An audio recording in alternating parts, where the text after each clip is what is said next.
Oi, tudo bem? Nesse vídeo a gente vai falar um pouco mais sobre outras funções orgânicas, então vamos lá, vamos se divertir com algumas outras funções.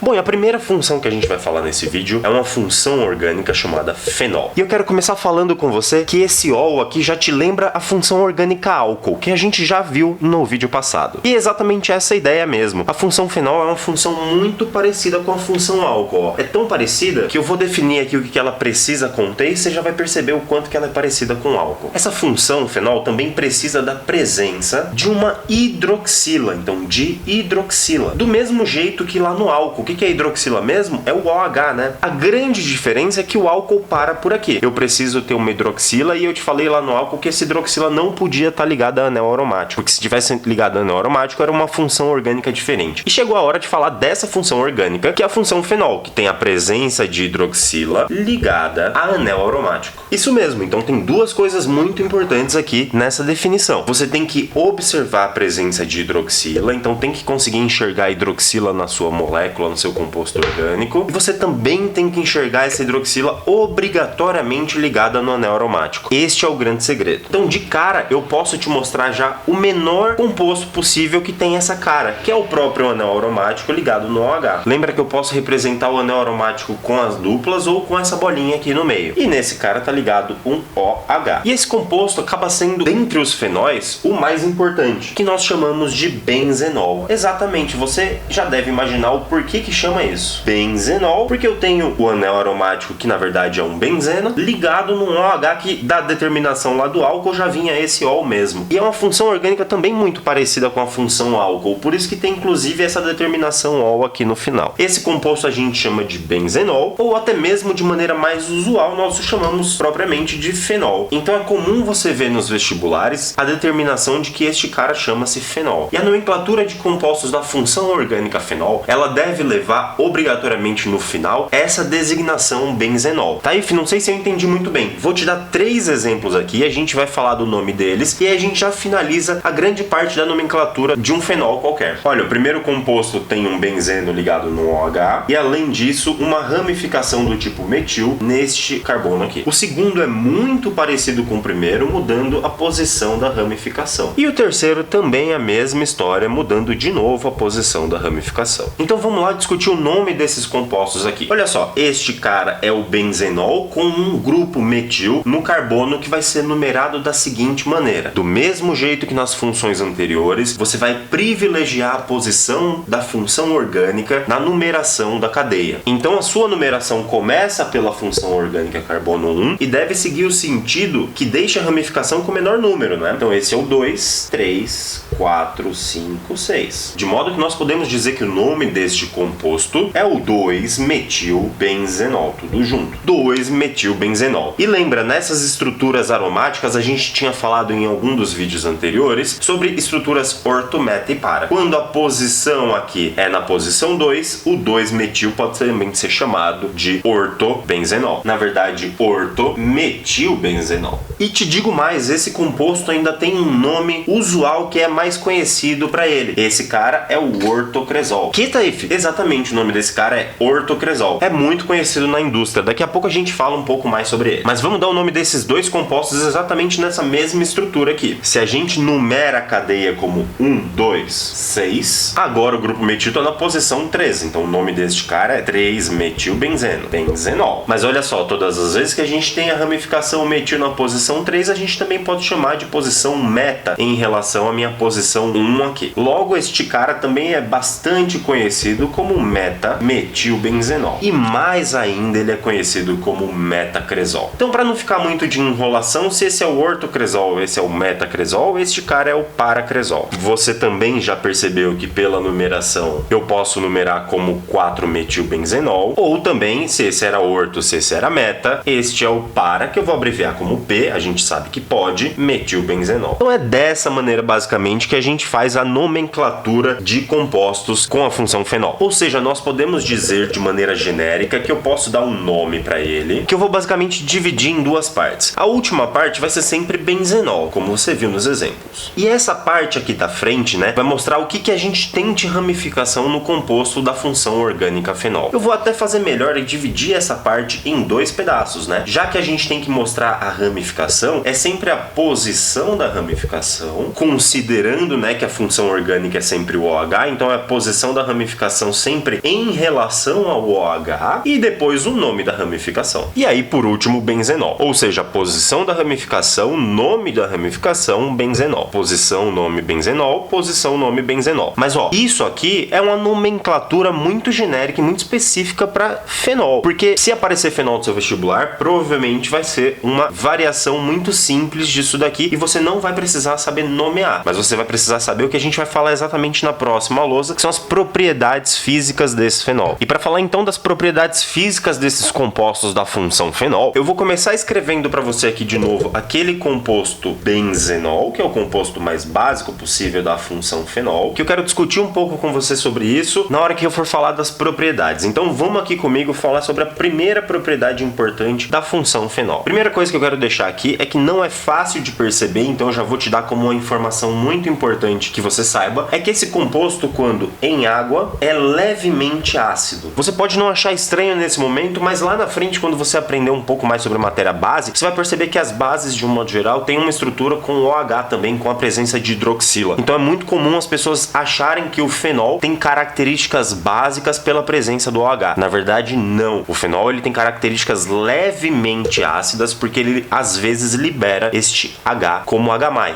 Então guarda desde agora que o fenol é levemente ácido. Beleza, agora a gente vai conseguir usar essa estrutura para algumas coisas que a gente precisa discutir. Como a gente já vem fazendo em vídeos passados, eu quero discutir um pouco com você sobre a solubilidade desse composto em água e também sobre a temperatura de fusão e de ebulição desse composto. Lembra o seguinte, se eu estou falando de solubilidade, eu estou falando da capacidade desse composto de fazer ligações de hidrogênio com a água especificamente. E se eu estou falando então de temperatura de fusão e de ebulição, eu estou preocupado então nas interações entre moléculas do composto. Tá, e por que você está parando para falar disso aqui agora? Porque isso aqui é uma coisa muito importante que você entenda. Eu já falei disso em haletos, já falei isso em álcool, mas caso você ainda não tenha entendido até agora por que eu falo da solubilidade da temperatura de ebulição, eu vou sempre usar essas justificativas aqui para falar de solubilidade em água e de temperaturas de ebulição. Então todas as vezes que eu falar de temperatura de ebulição, eu estou preocupado com as interações intermoleculares entre os compostos. E eu vou citando aqui as três possibilidades sempre, né? Se é força de dipolo induzido, se é força de dipolo permanente ou se é ligação de hidrogênio. E quando eu for falar de solubilidade, eu estou preocupado especificamente com as interações do composto com a água. Então, para analisar a temperatura de ebulição, eu olho para o composto e comparo com ele mesmo. Para analisar a solubilidade, eu olho para o composto e comparo com as interações com a água. Esse é o grande segredo para entender como fazer isso daqui. Beleza, agora que você entendeu o que a gente vai fazer de análise, vamos analisar de fato a solubilidade desse composto em água. De cara, você tem que perceber que se eu colocar uma molécula de água aqui perto desse composto, essa molécula de água ela tem a capacidade de interagir com uma ligação de hidrogênio. Como é que é, Taif? Não entendi absolutamente nada. Olha, este H, na verdade, ele está ligado no O através de uma ligação, né? Existe uma ligação aqui. E o que eu vejo é que este oxigênio tem dois pares de elétrons não ligantes que podem interagir com esse hidrogênio, formando o que a gente chama de ligação de hidrogênio. Se você não entendeu exatamente como que acontece isso, volta no vídeo anterior, eu explico com um pouco mais de calma. Mas a ligação de hidrogênio tem a ver com a interação do hidrogênio cercado por dois oxigênios. E se o hidrogênio está cercado então por dois oxigênios, eu formei essa ligação de hidrogênio, portanto, se eu formo a ligação de hidrogênio, eu aumento a interação desse composto com a água. E se eu aumento a interação dele com a água, eu aumento a solubilidade desse composto em água. Então, esse cara é solúvel em água. Mas agora a gente tem que entender o quanto que ele é solúvel, se ele é muito solúvel ou pouco solúvel em água. Lembra, também no vídeo passado, o vídeo de álcool, eu te dei uma regrinha prática para analisar o quanto que esse composto é solúvel em água. Falei, olha, o OH ele tem a capacidade de trazer para ele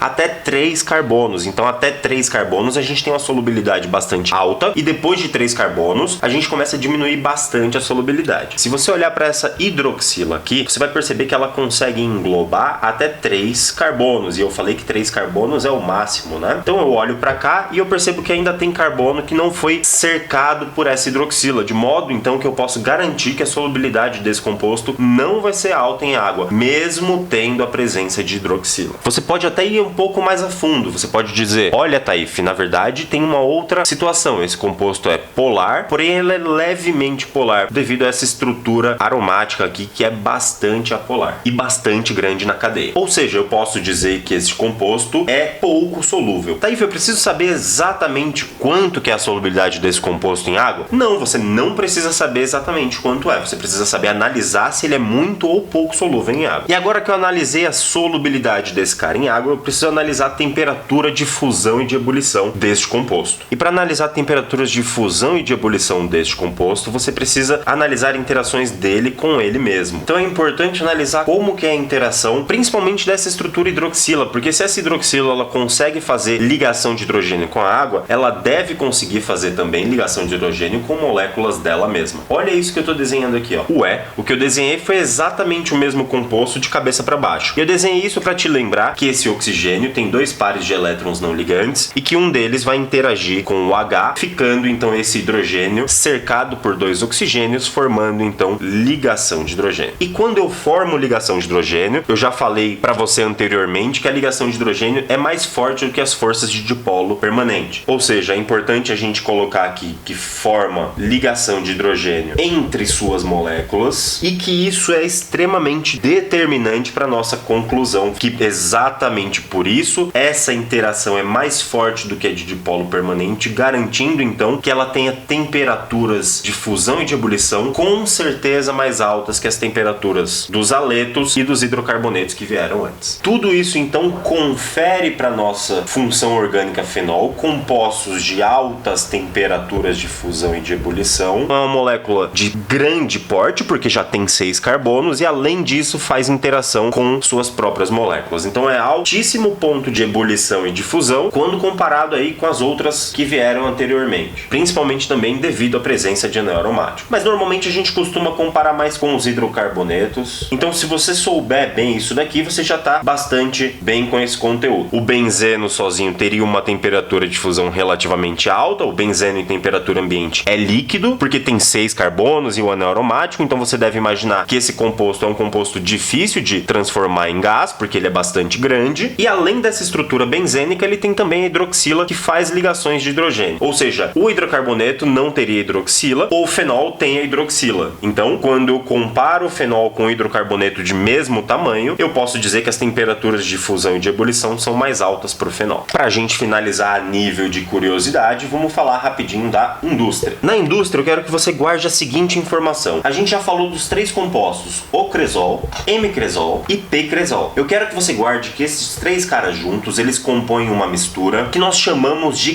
creolina. Talvez você já tenha ouvido falar desse nome, a creolina é bastante importante na indústria, ela é usada inclusive como desinfetante. Não é um desinfetante qualquer não, é um desinfetante industrial. Então é importante que você saiba que estes 3 compostos juntos, que a gente usou de exemplo na lousa anterior, compõem o que a gente chama de creolina lá na nossa indústria. Ufa, então a gente já aprendeu tudo que precisava falar sobre fenol. Agora a gente vai focar em outras funções orgânicas. Muito obrigado por ter visto esse vídeo até o final. Corre para a próxima aula para continuar com o conteúdo.